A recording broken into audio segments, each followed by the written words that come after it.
General students, before starting our new chapter, I want to remind you SMS.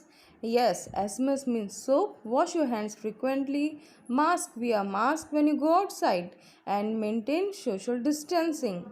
Also, drink kadha daily to maintain your immunity level. Before starting my explanation, students please watch this video properly.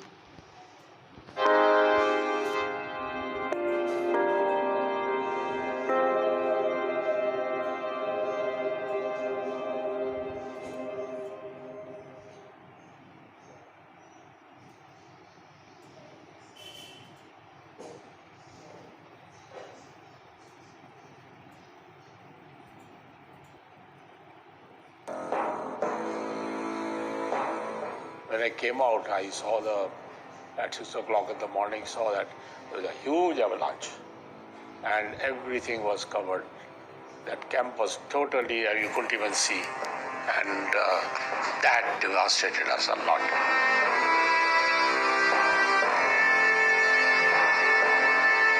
Because we were not worried about the tent or anything else, only the oxygen cylinder. About 19-20 cylinders got buried. So nobody could go up. So then the leader had a hard choice to make. He said that, look, it is not possible and we need to wind up the camp now. But then, kept on digging for 2 hours, couldn't get anything. Then suddenly my axe hit a cylinder. Ting, that sound came. That was I knew it is an oxygen cylinder. So then Pudorji was lined up with me and we together stepped on the summit. It was around minus 30 degrees at that time. But there's a job to be done when you're on the summit. Certain photographs you have to take from north, south, etc. Because on Everest, if I don't take the pictures, people can say you haven't done. We had a movie camera, Pilot Bolex. It stopped working 50 feet below the summit. And that again annoyed us. So we had to keep it 50 feet down. Pudorji with me, he said, throw it down in the Chinese side. Let the Chinese have it. We were feeling hungry. So थोड़ा गड्ढा किया, उसके नीचे chocolate निकल गया.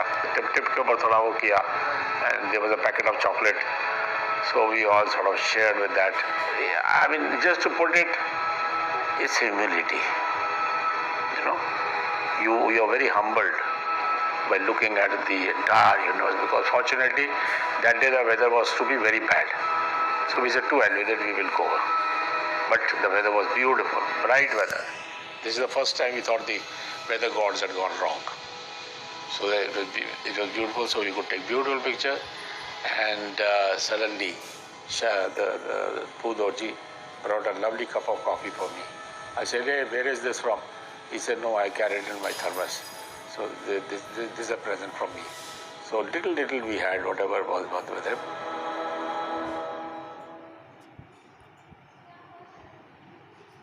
Students, in this video, you just notice that how much effort they are doing. There is a cooperation, coordination, teamwork. Everything is here to just get the success. Please watch this video.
Okay, dear students, through these videos, I hope you understand that which chapter I'm going to explain.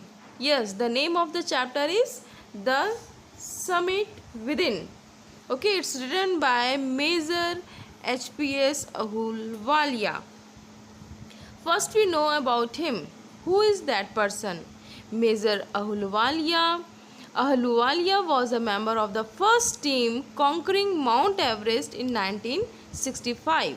He was awarded the Padma Bhushan Award in 2002. Major Ahluwalia is also the chairman of the Rehabilitation Council of India and is a recipient of several awards like Padma Shri, Arjuna Award, the National Award for the best work done in the field of disability, the Order of the Khalsa. He was written several books like Higher Than Everest, Beyond the Himalayas, Everest is Within You.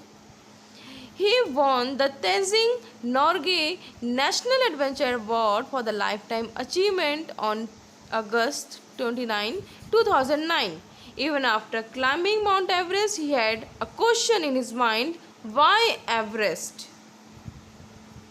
Now, we will just discuss some history or facts about the Mount Everest.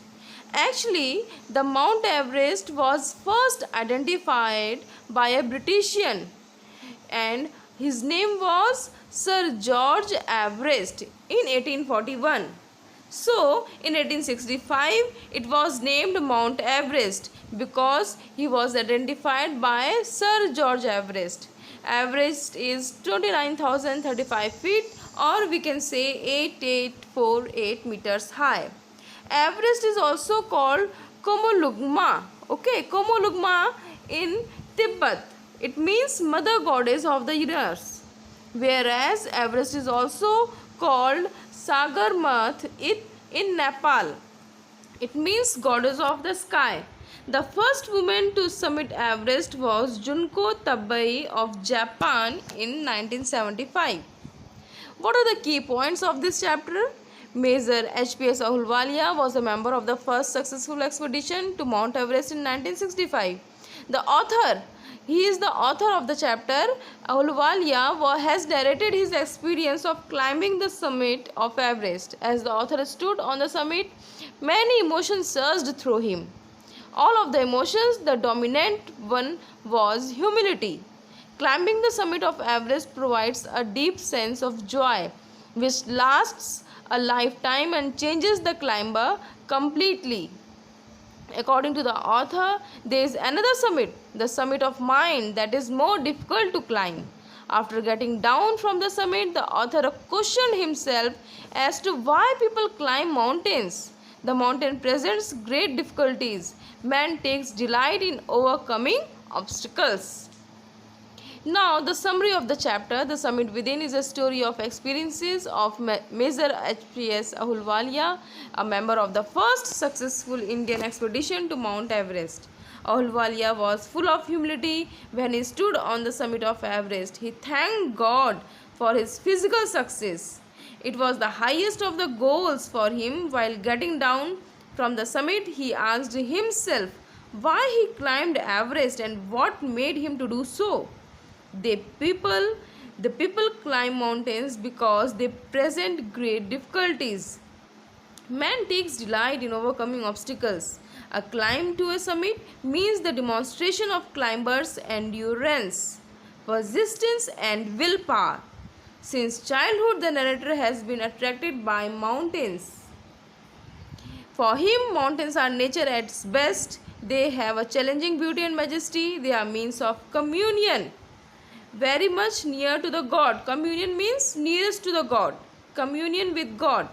Everest is the highest and the mightiest and has defied many previous attempts. On climbing its summit, one has the sense of victory and of happiness. Its view brings a spiritual change in his mind. It poses a challenge before him which was difficult to resist. One feels connected with the supernatural element on reaching the summit. One becomes conscious of his own smallness in this large universe. It provides physical, emotional, and spiritual fulfillment. Climbing a mountain is a highly risky job and needs others' help also, as in videos you have seen. The fellow climbers prove to be a source of inspiration. They remember their gods to feel confident. It is a far more difficult to climb the summit within oneself than to climb the summit of a mountain. One can get a fuller knowledge of oneself merely by climbing one's personal and internal mountain peak. So, students, you know that what the writer says there is another summit to climb, and it is within yourself, your own mind. कहीं ना कहीं आपके लिए summit क्या है? It's your the target, your aim. The most difficult task is to know oneself. आपके अंदर क्या क्वालिटी है, is the difficult task to know. और इफ़ यू हैव आइडेंटिफाइड, अगर आपने ये जान लिया कि you are having this quality, means you get success in your life. आपने अगर अपने अंदर की एक अच्छाई को पहचान लिया कि I am good in this work, in this task, so you have got success in life. फिर आपको पता चल जाता है कि where you will got the success, आप किस फील्ड में आप एफर्ट करें कि और आप सक्सेस पा जाएं. The Everest experiences inspired the writer to face life boldly. So, what is the conclusion? It is said by Michael Jordan that obstacles don't have to stop you. If you run into a wall, don't turn around and give up. Figure out how to climb it, go through it, or work around it. Then you will get the success in your life. I hope this explanation is very much cleared your all the doubts regarding this chapter. Thank you and Jai Narayan.